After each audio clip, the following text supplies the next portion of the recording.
여러분 안녕하십니까? 동나이성 한국어로 뉴스입니다.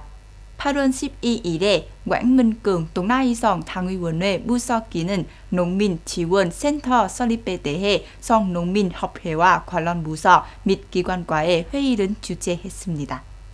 동나이성 농민협회의 보고서에 따르면 농민협회 산하 농민지원센터 설립은 높은 성과를 도달한 자본과 과학기술 농자재료에 대해 농민협회 회원들은 지원하기 위해 매우 필요하다고 합니다. 동시에 기업과 연결 계약은 체결하며 농민들이 정정 농업과 첨단 농업의 방향으로 농업은 발전시킬 수 있도록 지원합니다. 또한 센터는 농촌 사회 경제적 발전에 관한 프로그램과 프로젝트를 직접 또는 공동으로 시행하여 집단적 경제 형태의 발전을 안내하며 봉사 활동과 컨설팅, 농민 지원 등 활동을 조직한 것입니다.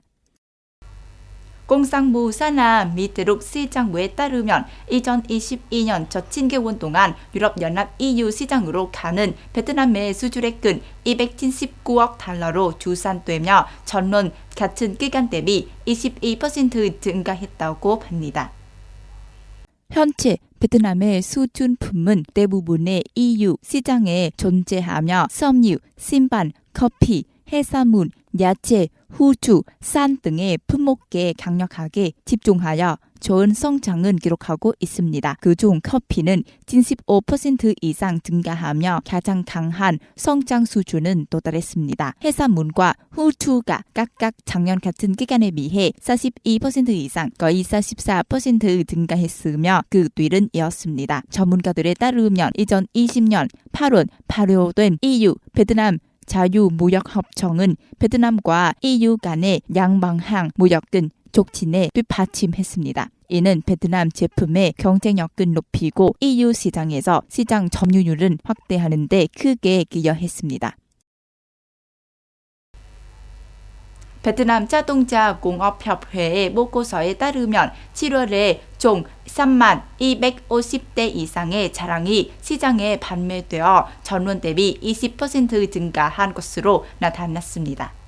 지난해 같은 기간에 비해 7월 전체 시장의 자동차 구매력은 최대 88% 증가했습니다. 시장은 주도하고 있는 승용차 부문은 이 그룹이 6월 대비 30%의 성장률은 모이고 23,080대의 판매량은 기록했습니다. 상용차 부문은 1.8% 증가로 6,945대를 판매했습니다. 전용차 부문은 57% 증가했지만 222대만 판매하여 전체 시장에 미치는 영향은 미미했습니다.